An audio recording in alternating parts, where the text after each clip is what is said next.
Je vous réponds par l'affirmatif. Quoi qu'on n'a jamais été prêt. Mais en tout cas, pour commencer le 23, ben écoutez, nous sommes prêts. Le football nous a beaucoup manqué. L'ambiance du stade nous a beaucoup manqué. Heureusement qu'avant le championnat, un grand événement a précédé ce moment, qui nous a mis pratiquement dans le bain. Donc il n'est pas question que nous manquions cette occasion. Il faut que nous reprenions avec le foot. En tout cas, nous sommes prêts. Nous avons été instruits pour que nous commencions le 23. Écoutez, c'est vrai que le 23, c'est mercredi. Ben, il reste que vous aussi, vous nous aidez avec les conférences d'avant-match, les arbitres. Nous allons nous réunir avec les désignations sont faites, les commissions ont été déjà nommées. Ben, écoutez, nous sommes prêts pour commencer le 23. Nous avons sorti le calendrier, ça fait plus ou moins 3 semaines. Je vois des sociétaires qui viennent ici pour les formalités d'affiliation de leurs joueurs, qui payent les frais de participation. J'estime que nos sociétaires sont prêts. Et donc, il faut que nous jouons. Mais, écoutez, le stade nous a toujours reçus. Nous avons, nous, transmis le calendrier de nos matchs à tous les stades que nous allons utiliser. Et donc, nous estimons, à notre humble avis, que les stades vont nous accueillir. Pour accueillir non seulement les matchs, mais aussi le public sportif qui viendra. Et surtout, en ce qui concerne Kinshasa, nous avons 2 stades qui ont été rénovés. Nous voulons dire un très grand merci au président de la République, le premier sportif congolais, qui a aidé la rénovation plutôt du stade Tata Raphaël, et également la rénovation du stade stade Martyr. Et nous avons l'obligation d'aider les gestionnaires à maintenir ce stade en bon état. Et donc, nous voulons vraiment nous aussi inaugurer ce qui a été rénové avec nos joueurs, avec le public sportif, avec un seul mot d'ordre. Soignons ce qui a été rénové, parce que ce n'est pas tous les jours que des travaux de rénovation se font dans notre pays. Donc je pense que les stades sont prêts. Nous avons transmis le calendrier, comme je le dis. Et donc pour nous, à partir de mercredi, dans tous les stades de notre pays, le football doit vibrer. Et il vibrera. Déjà, au niveau de la INAFOOT, nous avons notre commission de sécurité. Ça fait quelques jours que nous nous réunissions pour en parler et préparer effectivement la reprise du championnat. Mais pas plus tard que hier, nous nous sommes déplacés, quelques membres de la commission de gestion. Nous sommes partis rendre visite au général Kilimbalimba, au commissariat de la police de Kinshasa et Pékin. Et nous lui avons fait part de notre souci de voir la police venir sécuriser les matchs, le public, mais surtout nous aider à garder les infrastructures qui viennent d'être rénovées il n'y a pas très longtemps en bon état. Le feedback que nous avons eu de lui nous a beaucoup encouragés. Et d'ailleurs, à la veille du premier match, nous serons encore, je crois, dans ces bureaux pour effectivement parler sécurité, pour préparer non seulement les matchs de la première journée, mais tous les matchs de la INAFOOT, Ligue 1 comme Ligue 2. Il faut absolument que la sécurité revienne. Nous avons entendu les plaintes des publics sportifs quinois particulièrement.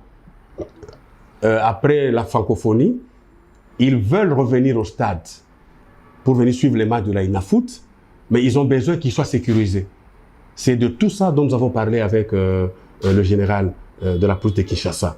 Et je pense que des dispositions idoines seront prises pour que cela se passe de la meilleure de façon, en termes de sécurisation, mais aussi en termes d'encadrement de recettes.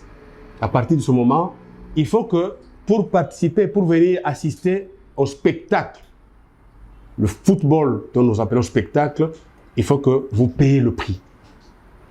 Tel qu'ils ont payé le prix pour assister au jeu de la francophonie, il faut qu'ils le fassent aussi. C'est de cette manière que nous allons chercher à développer notre pays.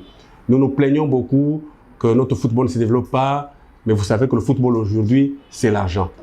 Et l'argent vient de sponsors. Mais les sponsors ne viennent qu'à un endroit où il y a la sécurité. Il y a une bonne ambiance pour qu'ils fassent parler d'eux, où il y a une visibilité. Mais si nous venons pour casser, pour n'importe quoi, je crois que les sponsors ne viendront pas. Donc, autant la fédération doit travailler pour ça, autant l'ENAFOOT doit s'y mettre, mais autant le public sportif qui vient aussi devra donner du sien aussi pour que le sponsor soit encouragé à venir mettre de leur argent dans le football. Je crois que la semaine prochaine, nous sortons finalement le calendrier de la Ligue 2. Et la Ligue 2 doit commencer au mois de septembre. Nous nous attelons d'abord à terminer avec la Ligue 1, mais la Ligue 2 va suivre. Parce qu'en fait, ce championnat, que ce soit Ligue 1, Ligue 2, avec tout ce qui a, qui s'est passé la saison passée, en termes de moyens financiers, en termes du format du championnat, nous avons résolu effectivement de faciliter la tâche au club pour question d'argent, mais aussi Ligue 2. Donc, il faudrait que nous ayons de réforme en réforme. Mais cette saison, la l'ENAFOOT commence avec la Ligue 1 la semaine prochaine, donc le 23. Mais je crois au mois de septembre, nous allons commencer avec la Ligue 2. Donc, les amis qui adorent la Ligue 2 seront servis incessamment. Nous étions dans le format championnat direct, qui, à notre humble avis, nous pensons que c'est le meilleur format qui puisse exister. Parce que ça permet à tous les adversaires de se rencontrer. Compte tenu des difficultés auxquelles vous faites allusion, c'est-à-dire les avions, mais aussi les moyens financiers, nous avons réfléchi dans une commission instituée par la FECOFA, le CONOR de la FECOFA, dans laquelle commission, nous, l'ENAFOOT, nous étions présents, le CONOR, avec ses experts, était présent, les dirigeants du football étaient représentés par la DEFCO, mais aussi, dans la même commission, nous avions des experts de la CAF et de la FIFA. Réflexion faite, nous avons conclu à ce format qui a même été demandé par le club dans le temps. Est-ce que cela va mettre fin à ce problème de vol, tout ça? À mon humble avis, je pense que non. Mais ça va atténuer ce problème. Dans tous les cas, quel est le format que nous aurons, qui soit viable, qui soit représentatif, qui va exclure les vols? Je crois que non, non. Quel que soit le format, nous aurons des avions à prendre, nous aurons de l'argent à dépenser. Mais au moins, celui-ci, à ce qui concerne, par exemple, la phase de la poule plutôt de, comme on l'appelle, du Nord ici, qui prend le club de Kinshasa, le club de l'Équateur, le club de la province orientale, du Nord et du Sud Kivu, il n'y aura plus beaucoup de voyages à faire. Donc, on va se déplacer juste vers Kindu et vers Goma. Pour quand vous arrivez à Goma, vous n'avez plus besoin de prendre l'avion pour aller à Bukavu. Donc, c'est juste... Voilà, nous avons réfléchi dans ce cadre pour cette phase de poule. Il viendra la phase de play-off. Mais écoutez, à un moment donné, disons-nous les choses en face, il faut quand même que le club soit viable, que le club soit à même de pouvoir se déplacer. C'est ce qui fait la beauté.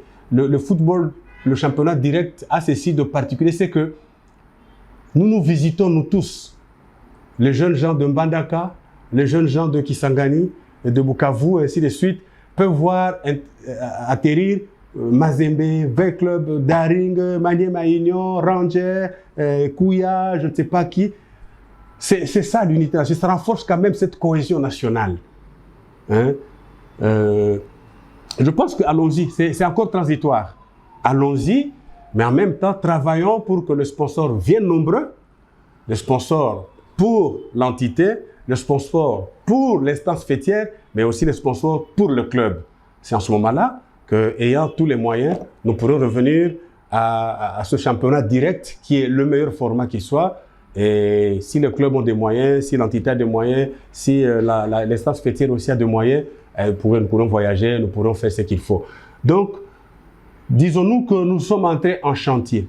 Nous sommes en train de travailler effectivement pour les années à venir. Donc, chacun, non seulement qui doit mettre du sien, mais aussi, nous devons chacun aussi consentir de sacrifices pour y parvenir dans les années à venir. Donc c'est un chantier, considérons que c'est un chantier pour tout le monde. Voilà ce que je peux vous répondre à ce moment.